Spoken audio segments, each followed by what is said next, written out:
Hi everyone, welcome back to my channel. UPSC is easy. We're going to continue with chapter number 19 of our spectrum, that is Civil Disobedience Movement and Roundtable Conference. Last lectures में कुछ lectures में हमने डांडी मार्च देखा, spread of salt सत्याग्रह देखा, different leaders के बारे में पढ़ाई की जिनने लीड किया civil disobedience movement in different parts of the country, right. आज हम देखते हैं सबसे पहले कि मेजर इम्पैक्ट इस एजिटेशन का क्या था। सबसे पहले आप देखेंगे, आपको मैंने पहले ही बताया था कि फॉरेन क्लॉथ सेल करने वाली शॉप्स को पिकेट किया जा रहा था, लिकर शॉप्स को पिकेट किया जा रहा था, फॉरेन लिकर सेल करने वाली शॉप्स को एक्सेट्रा, राइट। लैंड रेवेन्यू पे करने के लिए मना किया जा रहा था, राइट। तो सबसे पहले क्या होगा, इम्पोर्ट्स जो है फॉरेन गुड्स का वो फॉल हुआ, राइट। सेकेंड इम्पैक्ट आपको देखने को मिलेगा कि जो गवर्नमेंट का पैसा है, इनकम है from liquor, excise and land revenue, वो रिड्यूस हुआ। Income of government through liquor, land revenue and excise, right. Third जो इम्पैक्ट आपको देखने को मिला वो ये था कि जो इलेक्शंस टू लेजिस्लेटिव असेंबली थे उसको बॉयकॉट किया गया। ये सब हम पढ़ चुके हैं, अभी मैं बस आपको समराइज करके बता रही हूँ ताकि अगर आपको डायरेक्टली अगर पूछा जाए कि इम्पैक्ट क्या था तो आपके पास पॉइंट्स हो दिमाग में, आपको उतना ना सोचना पड़े। That's why I am just trying to summarise things, right. Mass movement, mass participation के बारे में देखते हैं। सबसे पहले तो विमेन, गांधी जी ने अपील किया विमेन को कि वो आए और लीडिंग पार्ट बने इस मूवमेंट का। शॉप को कैसे पिकेट करना है, लिकर शॉप्स को पिकेट करना, ओपीएम डेंस को पिकेट करना, एंटी लिकर कैंपेन चलाना, ये सब में विमेन ने बढ़ चढ़ कर पार्ट लिया। ये उनके लिए ऑफकोर्स बहुत बड़ा लिबरेटिंग एक्सपीरियंस था, राइट। और एक तरीके से आप ये बोल सकते हैं कि विमेन की एंट्री इस मूवमेंट के बाद पब्लिक स्फीयर में आ गई, मतलब they entered the public sphere, क्योंकि काफ़ी लिबरेटिंग था उनके लिए और उनको एक फर्स्ट हैंड एक्सपीरियंस मिल रहा था कि कैसे उन्हें पार्टिसिपेट करना है, वो क्या योगदान दे सकते हैं, वो क्या क्या कर सकते हैं, राइट। स्टूडेंट्स का पार्टिसिपेशन, यार यूथ और स्टूडेंट्स का पार्टिसिपेशन किसी भी मूवमेंट में कोर होता है, चाहे वो इशू किसी का भी क्यों ना हो। आप देखेंगे कि यूथ का participation, it it is just the most important part of any struggle, ठीक है। तो फॉरेन क्लॉथ को बॉयकॉट करने में, लिकर एंटी लिकर कैंपेन में स्टूडेंट्स का जो है प्रोमिनेंट, मोस्ट प्रोमिनेंट बोल सकते हैं आप पार्टिसिपेशन। अब हम देखते हैं मुस्लिम्स का पार्टिसिपेशन। मुस्लिम्स का पार्टिसिपेशन ऑब्वियसली 1920-22 के लेवल का नहीं था। बहुत सारे जो मुस्लिम लीडर्स थे यहाँ पे, ड्यू टू जो कंसेशंस उनको गवर्नमेंट की तरफ से मिल रही थी, दे वर टेलिंग मुस्लिम्स कि आप इस मूवमेंट का पार्ट मत बनिए, ठीक है, क्योंकि गवर्नमेंट उनको कंसेशंस दे रही थी, राइट। गवर्नमेंट का पॉलिसी क्या था, डिवाइड एंड रूल का। लेकिन आप देख सकते हैं, हमने बहुत सारे रीजन्स यहाँ पे पढ़े, जैसे NWFP, overwhelming participation of Muslims, unprecedented participation of Muslims. सिर्फ NWFP ही नहीं, अगर आप ढाका में देखेंगे, मुस्लिम लीडर्स जो है या फिर शॉपकीपर्स हैं या लोअर क्लास पीपल हैं या अपर क्लास वुमेन है, वहाँ पे बहुत एक्टिव रहीं, ठीक है। आप मिडिल क्लास मुस्लिम्स का पार्टिसिपेशन देखेंगे त्रिपुरा में या बगूरा में या नोआखाली रीजन में, तो यहाँ पे भी आपको दिखेगा कि पार्टिसिपेशन जो है वो इफ़ेक्टिव था, राइट। और वीविंग कम्युनिटी की बात करिए, बिहार में, दिल्ली में, लखनऊ में, वो भी इफेक्टिवली मोबिलाइज हुए थे, राइट। ऑफकोर्स 1920-22 लेवल का पार्टिसिपेशन नहीं था all over the country, but आप कुछ रीजन्स यहाँ पे देखिए जहाँ पे एक्टिव अनप्रेसिडेंटेड पार्टिसिपेशन है, राइट। मर्चेंट्स एंड पेटी ट्रेडर्स एंथुजियास्टिक थे वो, क्योंकि traders association and commercial bodies जो है वो बहुत एक्टिव थी इस टाइम पे इम्प्लीमेंट करने के लिए, क्या इम्प्लीमेंट करने के लिए, boycott of foreign material, right. तो obviously they were well organised, क्योंकि यहाँ पे ट्रेडर्स एसोसिएशंस और जो कमर्शियल बॉडीज हैं वो एक्टिवली पार्टिसिपेट कर रही हैं। तो ट्रेडर्स एंड मर्चेंट्स के लिए it became interesting as well as easier, क्योंकि एक ऑर्गेनाइज ग्रुपिंग था, राइट। सो यहाँ पे आप स्पेशली तमिलनाडु और पंजाब में देखेंगे कि मैसिव पार्टिसिपेशन था। ट्राइबल्स जो है सेंट्रल प्रोविंसेस में, मैंने आपको बोला था कि फॉरेस्ट लॉ ब्रेक करने के लिए भी बहुत सारे लीडर्स ने अपील किया था। तो यहाँ पे ट्राइबल पार्टिसिपेशन आप देखेंगे सेंट्रल प्रोविंसेस में, महाराष्ट्र में, कर्नाटका में एक्टिव पार्टिसिपेशन देखने को मिल रहा है।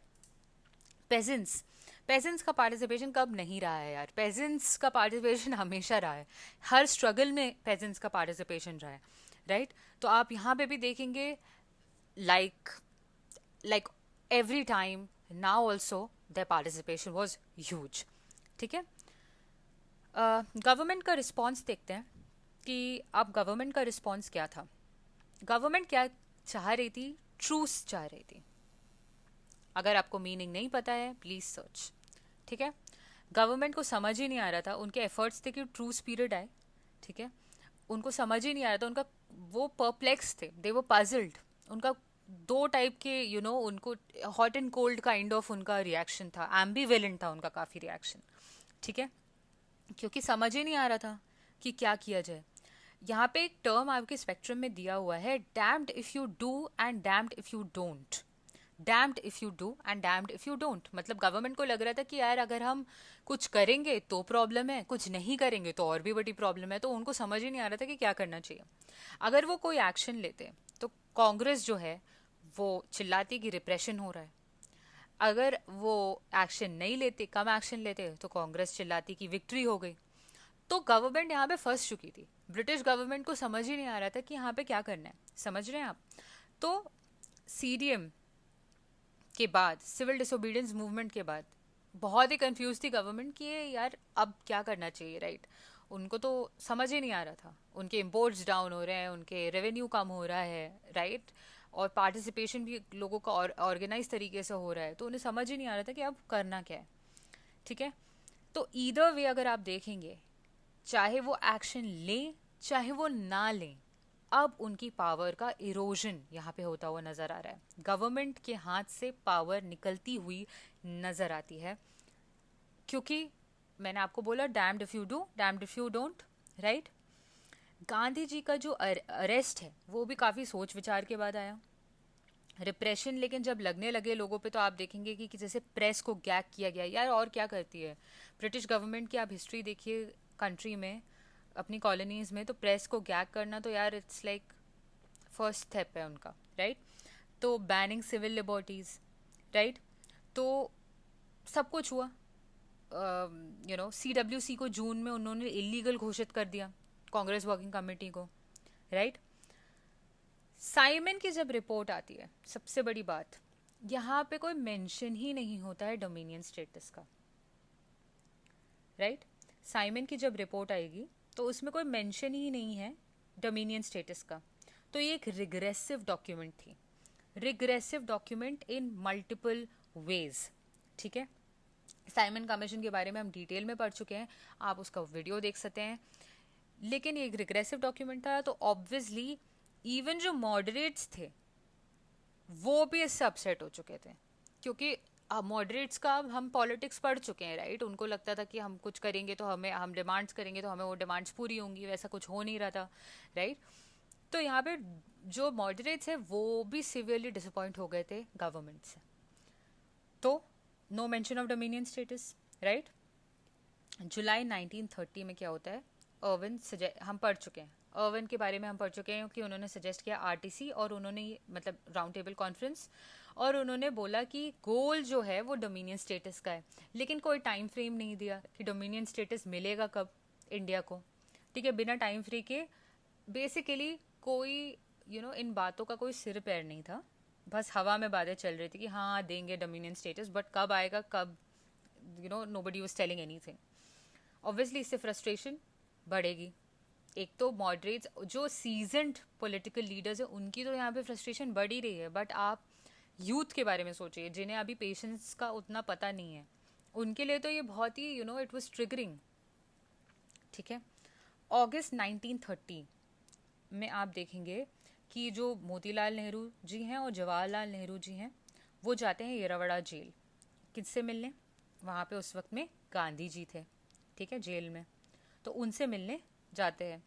वहाँ जाकर कुछ चीज़ों में डिस्कशन करते हैं कि पॉसिबिलिटी ऑफ सेटलमेंट क्या है।